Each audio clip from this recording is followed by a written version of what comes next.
Just so pleased to have you join us today for this next installment in the Aurora Research Institute speaker series. So we've been doing this for a lot of years, and thanks to COVID, we get to do this virtually. We get to record them, so more people, more communities get to hear about what's happening in the territory research-wise. So my name is Annika Trimble, and I'm based out of Inuvik. I'm the outreach coordinator here at Aurora Research Institute. If you hear me say ARI, I'm just talking about my workplace, Aurora Research Institute. So we're really happy to see everyone gathered here from across the NWT and from the rest of Canada. And I just want to acknowledge that we in Inuvik, anyway, are on the traditional land of the Gwich'in and the Nunavut peoples. We extend our deepest respect and our appreciation for sharing this land with us. And we further extend our respect to all First Nations, Inuit and Métis peoples of the North who call this territory home. So before we get started, I know most of you are pretty comfortable with Zoom by now, but we just want to go over a few housekeeping items just in case, and just to make everyone aware how they can participate in today's webinar. So you can put questions in the Q&A button. So if you hold your mouse over the bottom of your Zoom window, there's a little control panel that will pop up and a Q&A button appears, so they can go in there, and the researchers are the only ones who are going to see them, the presenters today, and we'll answer them all at the end of the presentation just to make sure we get through everything. So just to make sure everyone is aware, we're recording this webinar. The participants, the audience, we don't see your faces or your voices, so you feel cozy at home or wherever you are today. But we are recording it so that people can watch it even if today wasn't the best time for them. Classrooms can use it, on and on. We'll post the video on the ARI website, and I'll put the link in the chat towards the end of today's talk. So you might have heard people in the territory talk about catching salmon in their nets the last few years, or other kinds of fish that you don't usually find this far north. And you might be wondering what other communities are seeing or catching, and what those new fish might mean for the species that have always been here. So wonder no more. Today we have Karen Dunmall and the Arctic Salmon Research Group that she leads. They're going to tell us about their work and what communities are seeing and reporting right across Canada's north. So we've got the Arctic Salmon team. That is a combination of researchers and community members. They're all working together to study these salmon and other fish that are coming up north, and we're really pleased to have them join us today. I've been excited and wanted them to come to Inuvik anyway for quite a few years, so we're really pleased to have them. So without further ado, I'd like to welcome the Arctic Salmon Research Group, and invite Karen to take it away. Thanks, you guys. Thanks very much, Annika. That was a wonderful introduction. Thanks very much for having us as part of your speaker series. This is a fantastic opportunity to talk to people about salmon, and being it virtual, it's a fantastic opportunity to get a bunch of us who are involved in Arctic salmon together to talk about the different aspects that we're involved in. So today we have a few people as part of the Arctic salmon team to provide you some information. Myself, I'm Karen Dunmall. I'm a biologist at Fisheries and Oceans Canada out of Winnipeg. I also have Darcy McNichol, is a biologist at Fisheries and Oceans Canada in Winnipeg. Kevin Gully is the Arctic salmon technician. He's also based in Winnipeg. He's from Sax Harbor. Ryan Mcleod is with ARI, the Aurora Research Institute out of Inuvik. Jody Elisiak is from Polytech, and he's part of the Arctic salmon team. Xander Chilla is a master's student at University of Victoria, co-supervised by myself and Trevor Lance. And Kevin Chan is with ENR out of Norman Wells, and he's going to talk about Arctic salmon in the Sawtoo and the involvement of ENR there. So together, we're going to spend the next hour or so talking about salmon in the Arctic.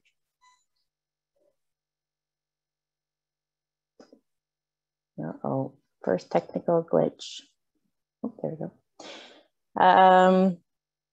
want to make sure that people understand that this is a big project. It's a collaboration among harvesters, community members, the entire Arctic Salmon Network, and scientists from across Canada and also beyond. Many different organizations are involved and many people are involved in the research of salmon in the Canadian Arctic. And these are some of those people and some of those names.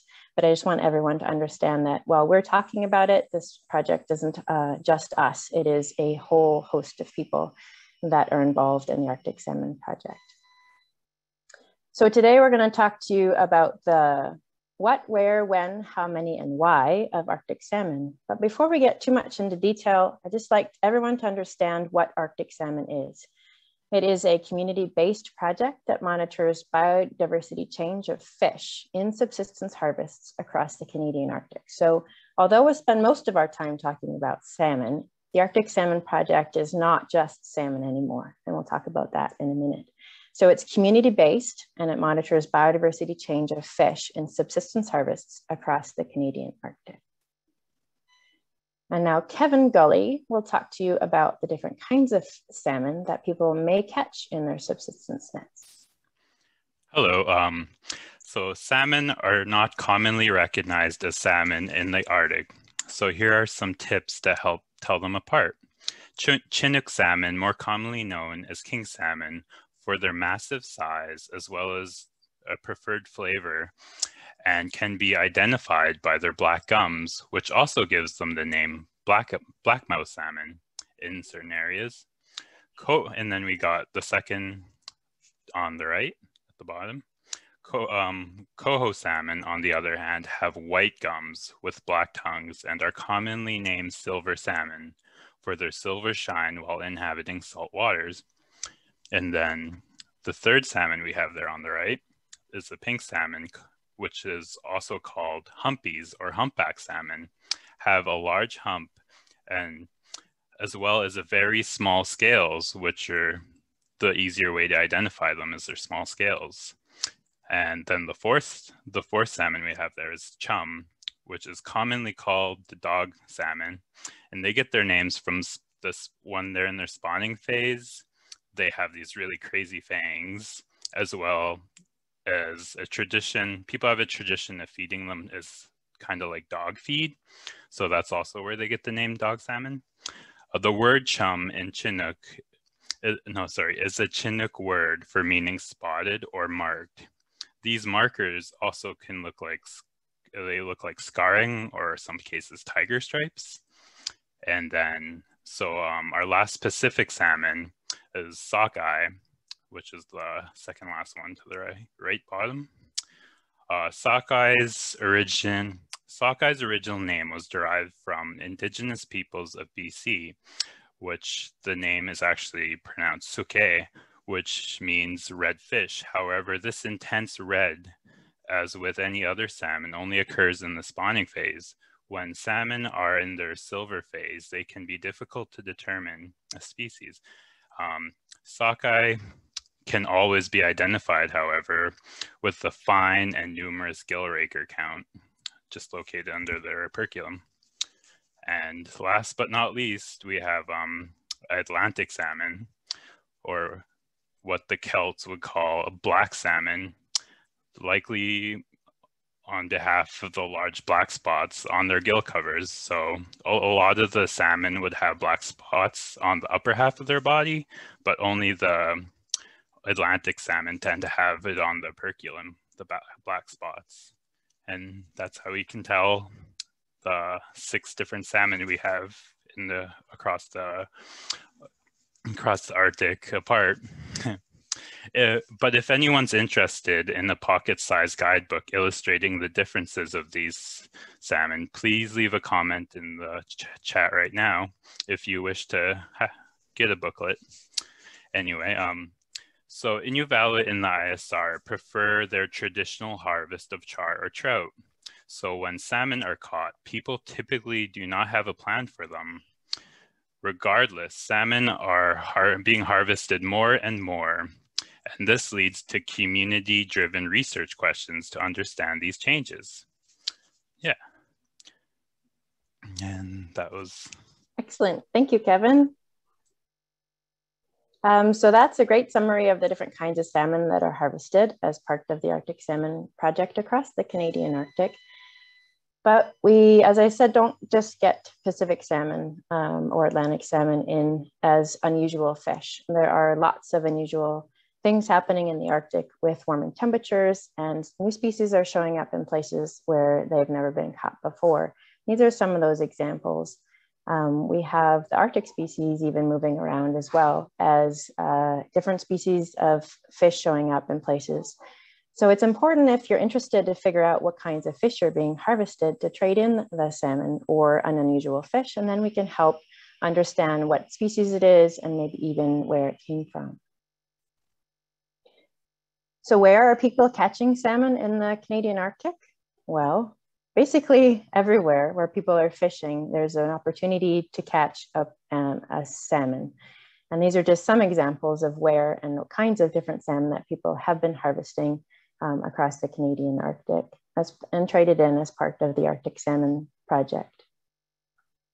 I'll go by species a little bit here, just so you get an idea of the different kinds of salmon and where they're being caught. Atlantic salmon is represented by the red dots, and they have been harvested in Nunavut in a lot of different communities represented by these different places.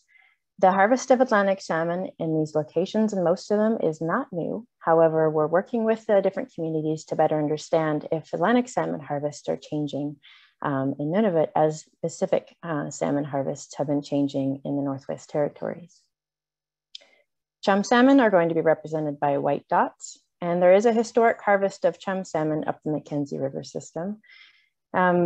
And also more recently, there have been chum salmon harvested outside the Mackenzie River system in communities that wouldn't necessarily normally harvest chum salmon. And there are years where there are a lot of chum salmon that show up, and you'll hear more about that in a moment. And there are years when there aren't very many at all. Pink salmon have recently begun to show up in any numbers in the Canadian Arctic. The first real numbers of pink salmon showed up in 2004. And then in 2008, there was more. And by 2018 and 2019, pink salmon can be harvested basically across the Canadian Arctic. So when somebody texts me a picture of what they think might be a pink salmon or an unusual fish that looks like a pink salmon to me, then I'm never surprised anymore where they tell me they're from, because that's my next question, that they caught a pink salmon in that location. Sockeye salmon is also changing. There have been sockeye harvested up the Mackenzie River system, not very many of them, but that has happened in the past.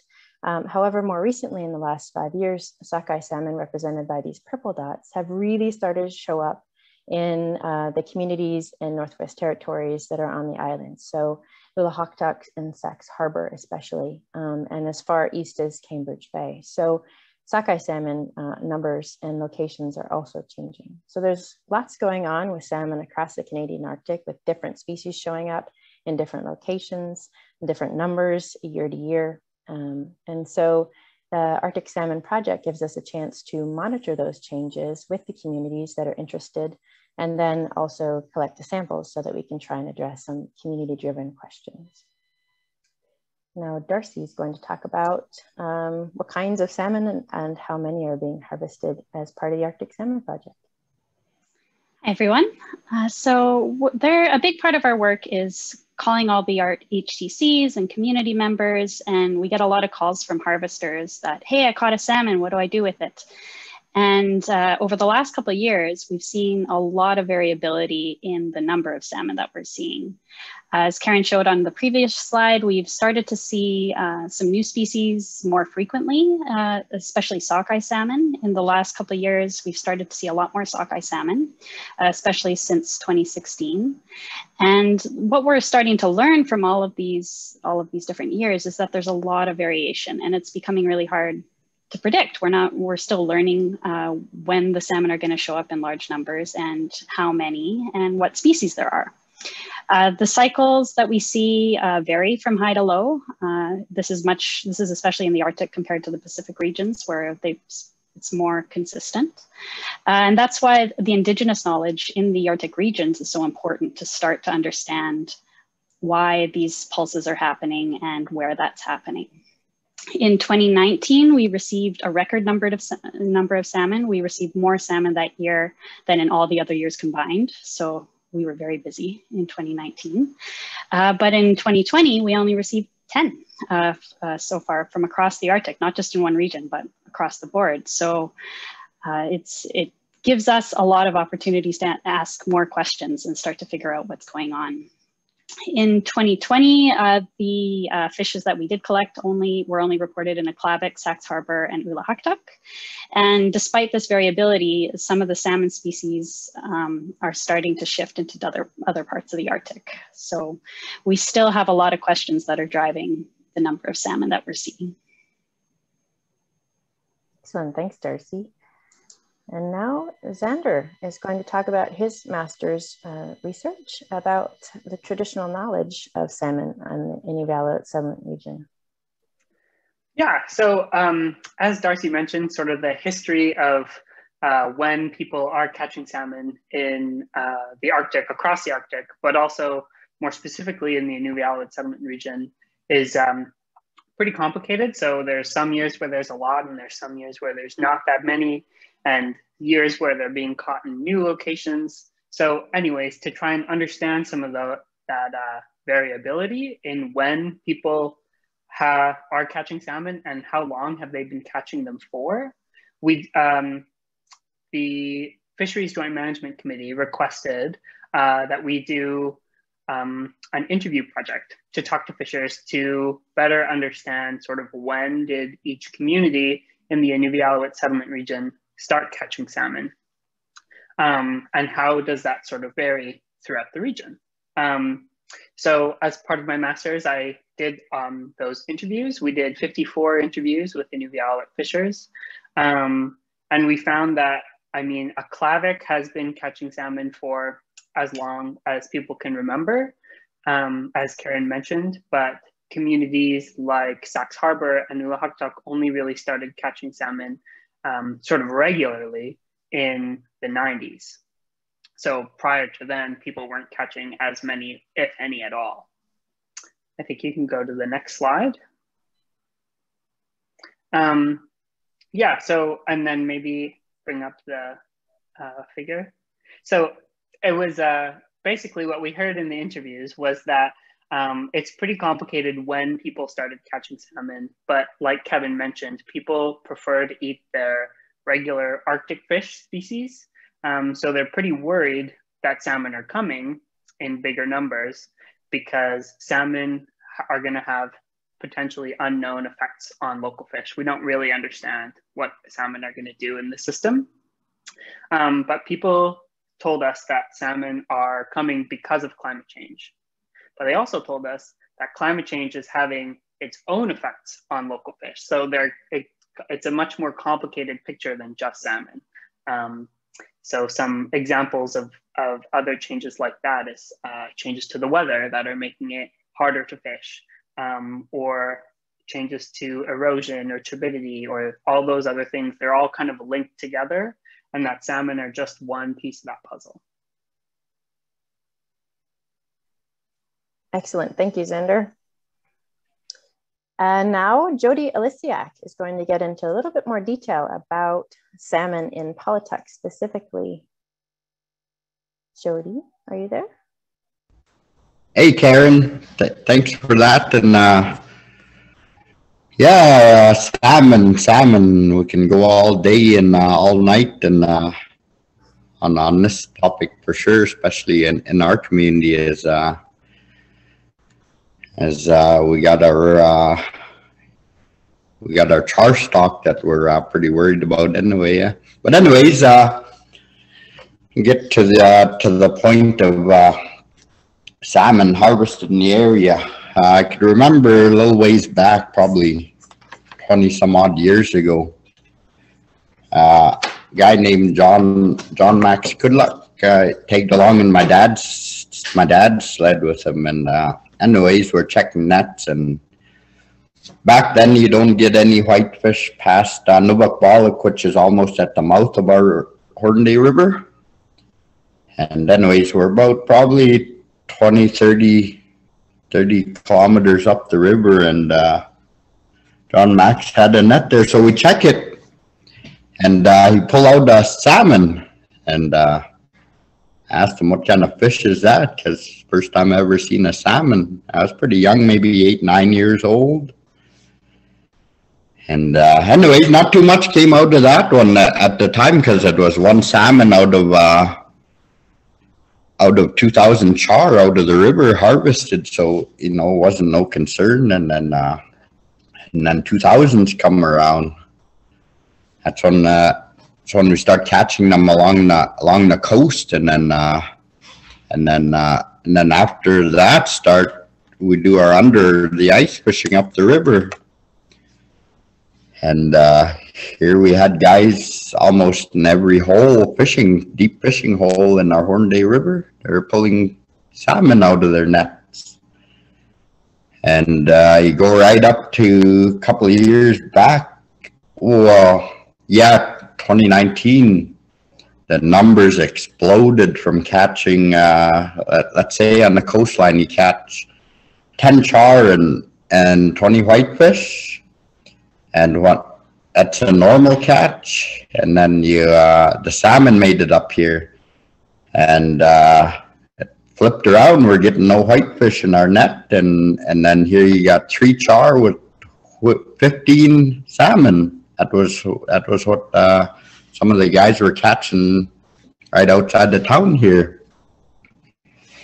And that's when it became a major concern. Well, I sit on an HTC, and then I got on game council, and so I told the board that we'll bring this concern up to the game council. And so anyhow, we brought it to game council, and normally you'd think you'd get a lot of 100% support, because they're invalid, it's where you get guaranteed support. But anyhow, first meeting we had, not too much was said after I brought up the concern, and so I came back and thought about it. And I'd say about right now, I'd say I'm pretty comfortable saying 4 communities in our region don't get char or don't get many. And then turn to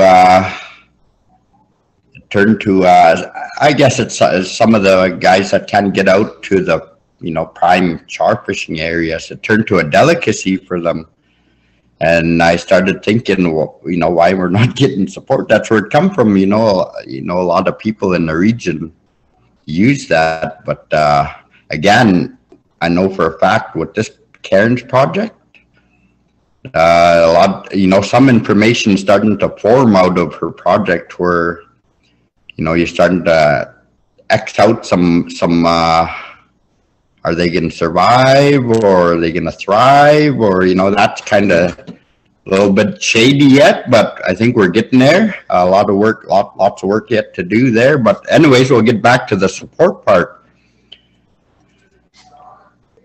For the other communities, when we went to the game council meeting, it was just us barking about the salmon. It was pretty much, I felt like a lone wolf. I called myself when I came back and reported to the HTC, the board. So anyways, that's how we started tackling it, and it took a couple of years to get some people on board, and of course within that 2 years, started hearing from other parts of our region.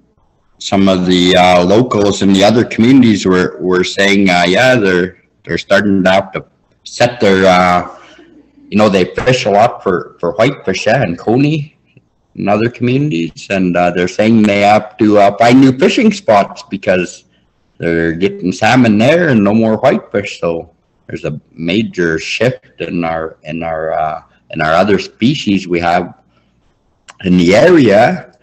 And then another weird thing, I got to mention this because in 2019, when the salmon exploded, normally we'd have 12 to 15 grizzly bears at our dump, our community dump here in town. 12, 15 bears on average in a day. And when 2019 came around, everybody's getting ready. You know, it's going to be bears every night in town.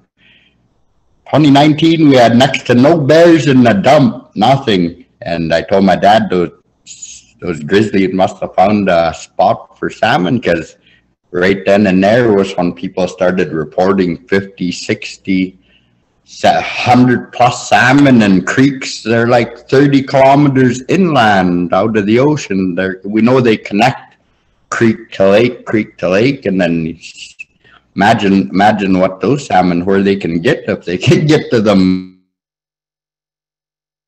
lakes 30 kilometers in. When some elders say, you know, they can't pass this area, you know, they say they gotta walk on land to pass, and here they are bypassing that stuff. So yeah, salmon all over the place up here. It's a big change in salmon in Palatec, that's for sure, in a short amount of time. Thanks, Jody. Definitely. A lot of those salmon that you're talking about that people are harvesting were traded to, not all of them, of course, but some of them were traded to the Salmon Project. And then they were used to try and address some of the research questions. So Ryan Mcleod is with Aurora Research Institute, and he has sampled a lot of the fish, of salmon that come in for us in the Inuvialuit settlement region, and also the Gwich'in settlement area. So Ryan's here to talk more about what happens once a fish is harvested and provided for the research. Thanks, Karen. Good afternoon, everyone. Once a salmon is caught, it's up to the harvester if they want to hand it into the sampling program or keep it for their own use. If they decide to hand it in for sampling, it's received by the local HTC, RRC, ENR, or DFO office in exchange for a gift card.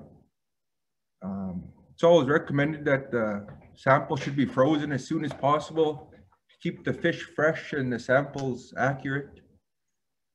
So far, I've worked with salmon heads, but not whole fish, so I'm looking forward to getting started with doing whole salmon this year. Once the sample's handed in, local technicians complete a series of measurements on the salmon head and take samples of the gills, otoliths, muscle, and genetic sample from the operculum, which is the fish's cheek. All samples are frozen again and stored for further processing at DFO Winnipeg. Samples are also taken from most organs to provide as much information as possible, just to help us better understand the reasons that may be causing the increase in salmon in this region and all along the Mackenzie River. Excellent. Thanks, Ryan. So we get lots of information from the salmon that are traded in. And it's important to note that while we're spending most of our time today talking about the Inuvialuit settlement region and the Gwich'in settlement area, because this is an Aurora Research Institute speaker series, salmon are caught throughout the Northwest Territories and also into most of Nunavut as well. So Kevin Chan is here to talk about salmon harvests in the Sawtoo. Kevin's with in ENR.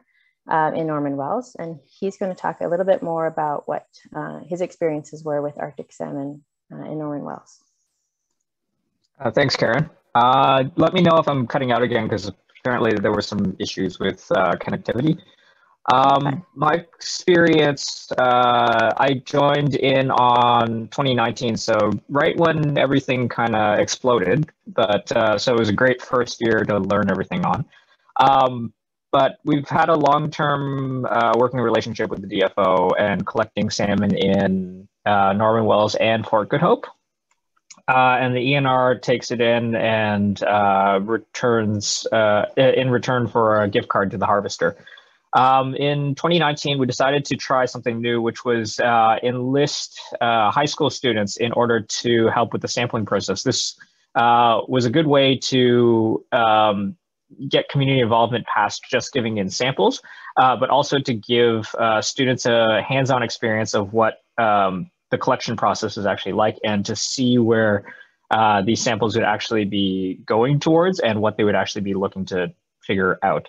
So it was a good way for us to both reduce the amount of weight and bulk that we had to ship down to Winnipeg, but also a way for the community to gain that further understanding of what actually goes into the collection of salmon past just the collection of heads.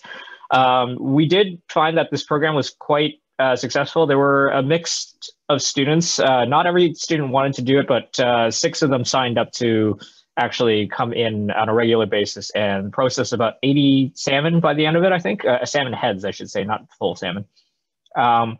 But it also did really take a point person in order to organize a program like this. Like if it wasn't for someone like me to be able to organize the lab before the students came in, it really wouldn't have taken that much success. I'm not trying to toot my own horn here, but it does take a little bit of organization, and it's a program that I felt was very beneficial, but it also did take a little bit of prep and planning beforehand. As point 3 said, and I've said before, we do most of the collaboration with the Sawtooth in our offices. However, with Dna, I think we also do collect a few samples, but that is done through the Dna Renewable Resources Council. Yes, for sure. Ed's heavily involved in the Arctic Salmon Project. Thanks, Kevin. That was excellent. I can imagine the amount of coordination that would be needed with 80 heads and 6 students in many days. And this is some of the research questions that we try and address with the salmon samples that are coming in. So Darcy's going to take us through some of these, not all of them, and talk more about what kind of research do we do with the salmon. Again, so when we're working with the communities and we're presenting some of our results and our numbers, and we get a lot of questions about the salmon and what it all means that they're showing up. And so with each of those samples that Ryan talked about, we use those samples to try and address some of those concerns. A lot of people want to know how old they are, what's the condition of the fish, can they eat them? Are they bringing in pathogens or diseases? Where are they spawning?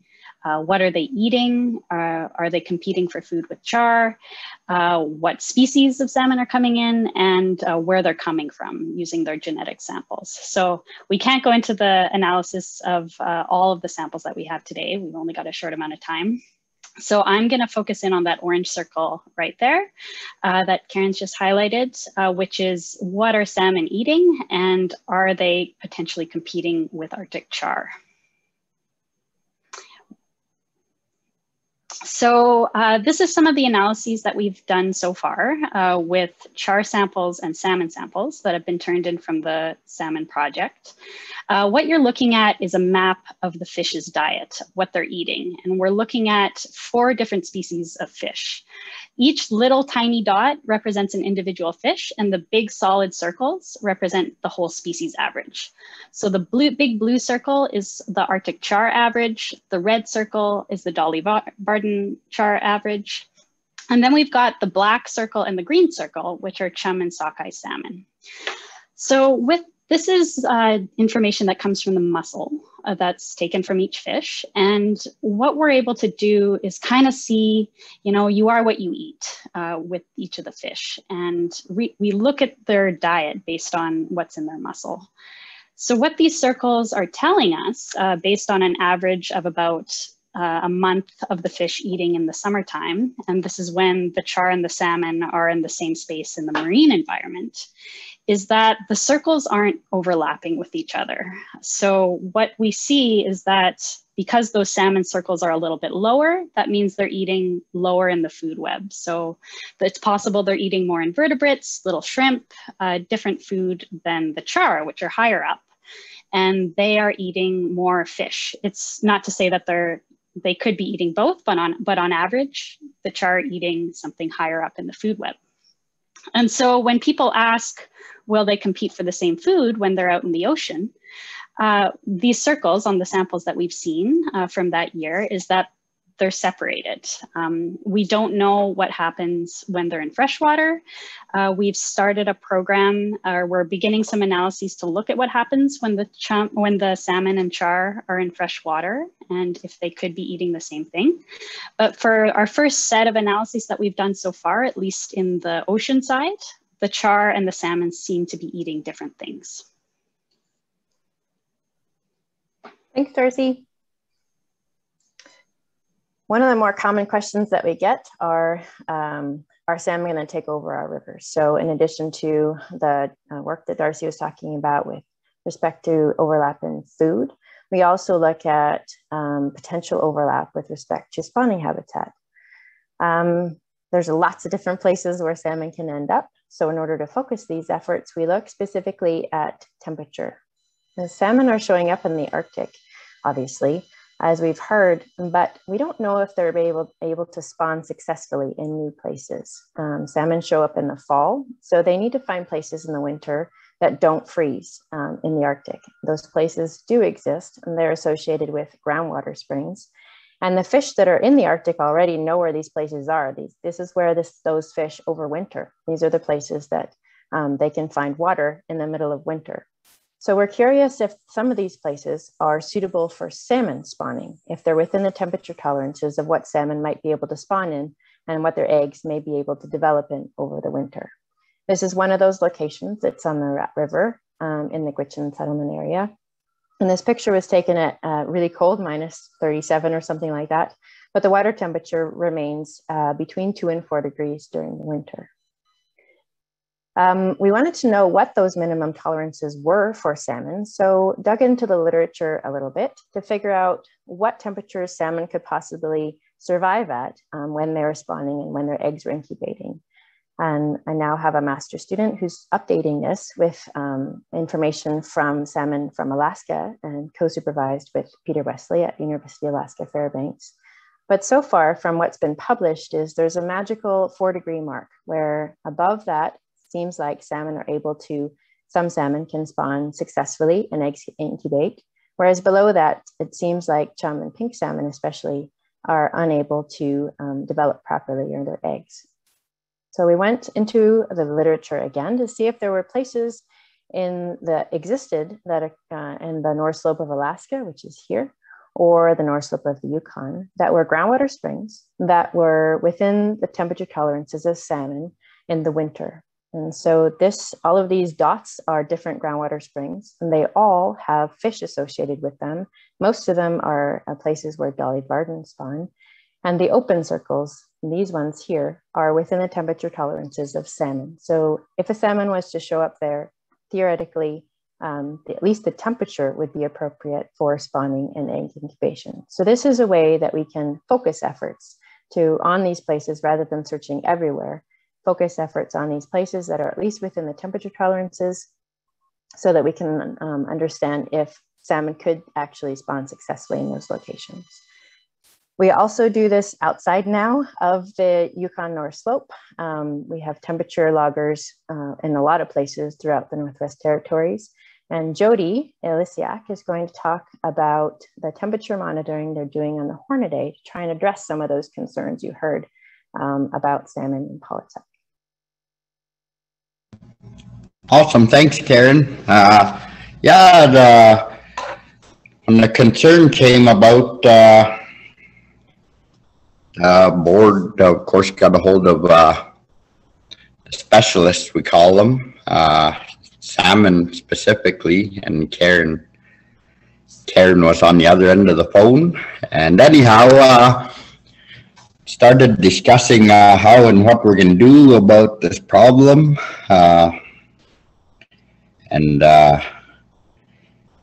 One of the questions at the table was, can they survive? So, we came out with this waterlogger temperature, and Karen come up, which was very valuable in deploying where and what and how. So, anyways, we installed loggers on each deep hole that we set nets in the fall time. and plan to expand it. The HTC wants to expand it into every hole we fish in. So because there's probably about 15 creeks coming into the river on the way up to the end of where we have the loggers. And the point about this was we have a char stock, and prior to the salmon, the crazy salmon stretch there, our stock's traditional knowledge was already telling us our stock was you know, getting a little bit sketchy. Yeah? Numbers were down, catches were pretty bad, and anyhow, got to the point where we said, you know what, we need to do something. So we, you know, this project came along from Karen, and then I was one of them that had a heavy question for Karen was, you know, can they take over? Or is our char done? You know, is that it? We have to turn to salmon eaters? Well, mind you, I tried salmon before, and it's way too rich for me. I'll never ever see myself trying salmon ever again, or will I ever survive off it ever, because I tasted it before and it's, you know, it's not for me. But anyhow, that's something you grew up with. We grew up with char all our whole life, and you know, it's something we want to see our kids grow up with, and their kids and so on. So very valuable, our char. You know, like I said, like I mentioned earlier, that you know, this our concern is huge. You know, huger than, you know, majority of the region, I guess we'll put it that way. And if we're able to set a net and take the salmon out, that's what we do. But you know, unfortunately, we're incapable of doing so. Yeah. So the temperature monitoring on the Hornaday helps to address some of those concerns about salmon showing up, and also the concerns about what's happening with the char, as well as we can monitor the water temperatures on the Hornaday to see if the char are being affected by warmer water temperatures as well. Thanks, Jody. So we do have, as I said, these temperature loggers throughout the Northwest Territories, and this is the ones in Paulatuk here, and with collaborations with Ellen Lee and Colin Gallagher and Neil McNotch, we have temperature loggers on a wide area of the Northwest Territories now. So we're able to monitor temperature on a broader scale, and we're developing collaborations with Alaska to see if we can similarly do the same thing on the North Slope of Alaska, so we can get a better understanding of temperature on a broader scale. So one of the main questions we also get is, why are more salmon showing up? And I'll just quickly run through some of the scenarios where I want to leave time for questions. So I will I'll go through this a little quicker than I had anticipated. But one of the main changes that's taking place in the Arctic with climate warming is the sea ice is decreasing. So this is a graph of the average September sea ice extent. And so there's an area of the Arctic that always has sea ice year round. And that area is decreasing in size over the years. And this graph is from 1979 to now. So quite dramatically, the maximum amount of sea ice that's around year round is decreasing. This is a satellite image of that year round sea ice in 2020 here. And the orange line is the average minimum extent over the 1981 to 2010. So there's quite a lot of difference in what used to be covered with year round sea ice and what's covered now. So that's one of the factors that we're looking at that might help explain why more salmon are accessing the Arctic. That sea ice extent is reduced. The water temperature is increasing. There's changing weather patterns, which is changing wind speeds and which is affecting currents. Food availability is changing. And this all leads to increased opportunity for salmon if they're coming from the Pacific to access additional locations in the Canadian Arctic. So those are still questions that we're exploring, but there's lots changing in the Arctic, and the salmon are indicating those changes. They're indicators of ecosystem change across the Arctic. The last question that I'll talk about just quickly is, where are the salmon coming from? I'll speak specifically about chum salmon for this, and we collaborate with Alaska Department of Fish and Game in order to address this question. And we're also trying to do the same thing with sockeye salmon and eventually perhaps pink salmon as well. So in order to figure out where the salmon are coming from, we look at the genetics. So we take DNA out of the muscle samples that are provided by the harvesters. And we basically, it's like sorting socks, except we're sorting by DNA. In this case, we divided the chum salmon that are harvested in the Mackenzie River into 2 different sections, those that are harvested halfway up the Mackenzie and those that are harvested the whole way up the Mackenzie. And we compared them to chum salmon from around the Pacific Rim. So we had a basket, if you will, of salmon from Russia, northern Russia, a basket from salmon from Western Alaska, and another one from the upper Yukon. And if we're not going to get complete matches, and so we're looking at similar patterns. So if you hold up a sock and you're trying to sort it into a bin where it's most similar, you're going to have a bin of striped socks, you're going to have a bin of polka dot socks, and you throw the sock in where it most closely matches. So we do the same thing essentially with salmon DNA. This is one of the analysis and the results. It's a whole bunch of dots that I'm not going to explain, but I will tell you that the result is that the salmon from far up the Mackenzie River are most closely similar to those from the upper Yukon. The salmon from halfway up the Mackenzie River are most closely similar to those from northern Russia. And there's some other ones coming in from Western Alaska. So this tells us that there's 2 origins of chum salmon in the Mackenzie River system. There is a historic origin, which we look back in the glacial record, and we had to look back when the glaciers covered the land and then melted 8,000 to 10,000 years ago. This created channels that connected rivers that aren't normally connected.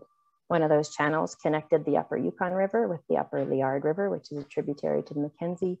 And that allowed several species to colonize the Mackenzie River, including, we think, chum salmon. And that's the historic record of chum salmon in the Mackenzie River. Chum salmon are also obviously coming in present day, as you heard, a lot of them in some years, and those have sources in northern Russia and Western Alaska. So it's an interesting mix of origins of chum salmon in the Canadian Arctic, both historic and current. And now Kevin Gully is back to give you just the final summary of key points, and then we'll be available for questions. Yeah. So to wrap things up, salmon are becoming a greater presence through the Canadian Arctic. We are seeing more and more salmon in the Canadian Arctic. And we've told you about what, where, when, how much, how, and why. Community-based monitoring approaches can successfully track biodiversity shifts and access the habitat. And with the collaboration of science and local knowledge, we have a stronger foundation to study rapid changes in the environment. Thanks, Kevin. We just like to acknowledge all of the funding sources, all the collaborators, and all of the people involved, again, in a project of this size. We do have a Facebook page and a website. You're welcome to check it out for more information, and we'd be happy to take any questions. All right, so thank you guys, that was excellent. We do have some questions that got answered in the course of the presentation, but we will try and work our way through them. We definitely want to respect you guys' time, get you out of here by 3. But let's see, so one of the first questions, and it was answered privately, but I think it's good for everybody because that really made a buzz here. One question was about, I saw a salmon shark in the picture. What is that? And the answer that Darcy provided was that the salmon shark was caught in Kugluktuk. What is that? Or is that what it was? The salmon shark was caught in Kugluktuk in September of 2019. And normally they're only found in Alaska, but in 2019, one was found as far as eastern Nunavut. So that was pretty exciting. What do you do with the salmon that you receive? I feel like that one was pretty well covered. Do you guys agree? Yeah. It's up to the person who asked. Yeah, okay. Can I answer that from being a part harvester up here?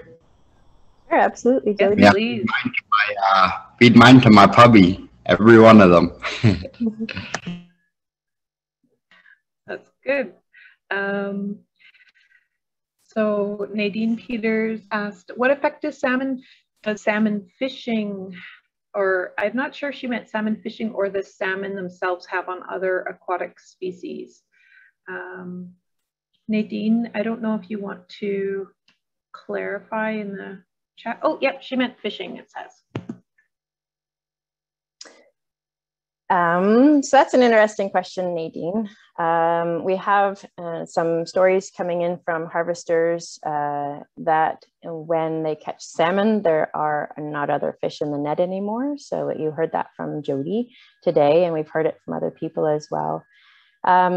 So we're not sure if the salmon are schooling in the rivers together, and then the other fish, different kinds of fish, move to different locations. We're not sure if they are basically just elbowing their way into places, or if they're looking for the same kinds of things to eat, for instance, in freshwater. And so that's a lot of these questions spark our interest in the research that can help answer them. And so that's one of the reasons why we did a proposal to talk about and look at diet of salmon and freshwater fish in the rivers themselves. Everywhere else, salmon traditionally are not supposed to eat when they're in freshwater, but everything we know about salmon goes upside down when they get into the Arctic. And so we have salmon with stomach contents. We know they're eating. We have records of people seeing them fish and eat in the rivers. People harvest them with hook and line. We know they're eating in the freshwater. So we're trying to get a better handle on what the salmon are doing in freshwater and if they could be influencing other fish through diet or behavior. So is there any work planned for monitoring salmon on the southern extent of Great Slave Lake, such as near Hay River or the Slave River? Yes, actually the Arctic Salmon Program extends all the way down, well, through the whole Mackenzie River area. Maybe Darcy wants to talk about the monitoring efforts in the South Slave and Deitcho. Sure. So we have contacts throughout the South Slave and Deitcho. We work with the ENR offices there and some of the DFO staff who run stock assessment projects. If any of them catch a salmon, they let us know and we exchange a gift card for samples if the harvester's willing. So we have collections of salmon from that graph all the way through the Mackenzie River as far south as Fort Smith. So we have samples from those areas and we have planned analyses to look at the interactions between those salmon and freshwater fish in those areas. Okay. When it comes to sampling salmon and taking tissue samples and looking at the health, since every salmon is unique, their DNA is unique, how can you tell about the whole population just by looking at 80 fish, since each fish would show somewhat different results? Yeah, excellent question. So if you remember that crazy graphic that I showed you with all the dots and colors, each dot represented an individual fish. And so you notice it was a scatter of them all. And so there is lots of variability among individual fish, but as a whole, they tend to group by patterns. And it's those patterns that we're looking at. So they don't match identically to salmon from other populations, but we're looking at similarities in their patterns of DNA.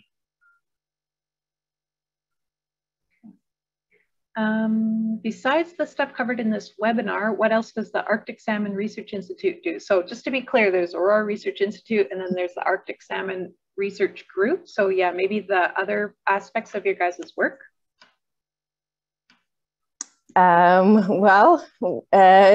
Darcy briefly went over some of it in that slide with the fish in the middle and all the arrows pointing to all the different research questions that we look at. But most most especially our research is driven by the communities. The people that are harvesting the salmon ask the questions, and that's how we focus our research. So we also are looking at whether salmon are good to eat with nutrient study, with collaborations with University of Waterloo.